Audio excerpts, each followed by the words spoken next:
Yo, what's going on, Grind Time Nation? Welcome back to the next episode of Grind Time TV. I am Coach Alex Maroko, pronounced just like the country, spelled absolutely nothing like it. Hey, do you know what a lame is? You know what a lame is? Someone, who's a scrub, a wuss, someone who's all talk and no action, right? That's what a lame is. So lately, in the last few weeks, I've been talking with a lot of my players. For some reason, I don't know where it came from, I've been using this terminology a lot. And basically what it is, it comes out, it's not just calling people lame, because there's enough lames in the world and they know they're lames. I don't need to call them that. But it's the difference in your skill training sessions. It's the difference in the results that you get back from the grind time work that you put in comes down to this term of lame compared to something else. All right, here's what it is. It's lame speed versus game speed. Are you training at lame speed?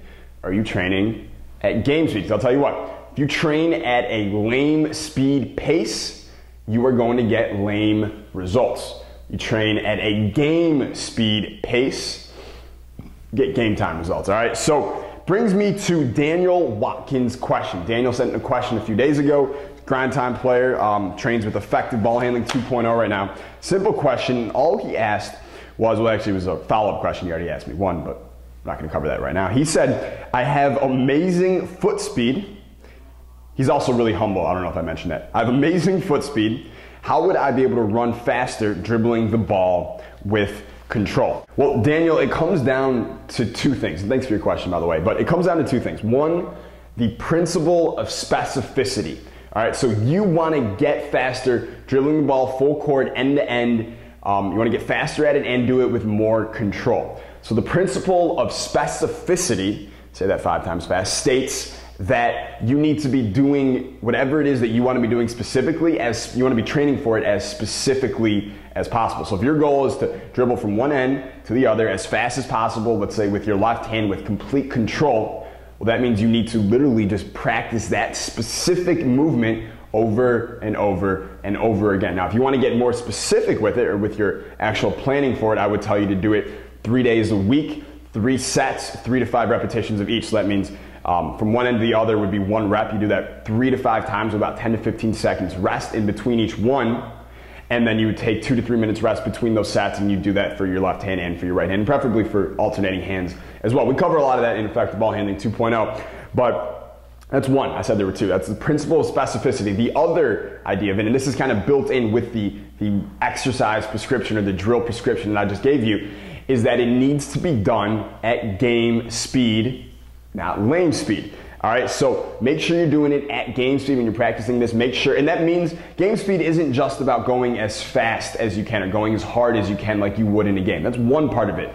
But it's also more about what's going on up here at the same time, because a lot of guys can go really fast from one end to the other, but their head isn't really in it. They're not really visualizing the game. They're not going, like physically they're going at game speed, but mentally or emotionally, they're not going at game speed. And you have to, if you want those game speed training skills to transfer over to your game results. All right, so that means I want you to be visualizing the crowd, the coach, the other team, the benches, the guy guarding you. I want you to be visualizing all that when you're doing this. I want you to hear the crowd. So not just seeing them, you're hearing them. I want you to smell what the arena sounds like, smell the sweat, smell the popcorn, hear the announcer going over the loudspeaker. You should be experiencing all of that while you're training, all right, because it actually allows for much more transfer from what you're doing in practice to transfer over to your games. All right, so I hope that helps you out. And if you need some work with your handles aren't quite there, or you really want to work on this, maybe your full court speed dribbling, we cover all of it in EBH 2.0, and you can actually see how this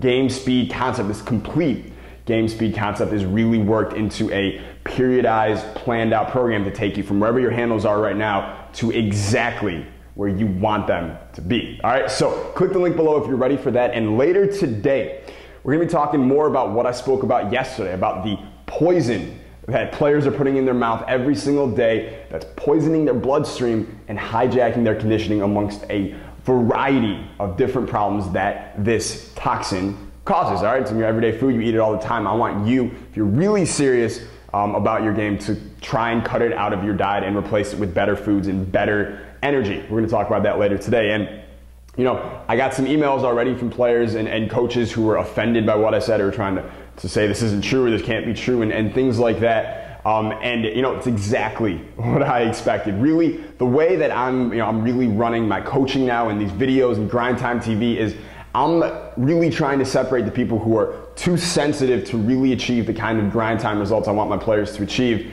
and really pick out the players who are really serious about what they're doing and are willing to do whatever it really takes to reach those results and to reach those goals and those basketball dreams that they've set out for themselves, and now it's time for them to get there. So all those sensitive people who are hitting me up and getting offended by it, that's great. What it's doing, it's drawing a line right in the sand, and I can see who's really serious, and who just gets offended easily. All right. So if that's you're one of those guys who heard what I said yesterday and said, this is something I should probably try because I can tell, that it is going to help my game. I can see what Alex is saying. I can see what 60 Minutes, what that special said. Now that the national media is finally talking about it, I can see what Steve Nash did when he cut out this toxin years ago and how much it helped him. And now it's probably time for you to give it a shot as well. So we're going to talk about that later today. I will see you then. But until then, stay grind time. Peace!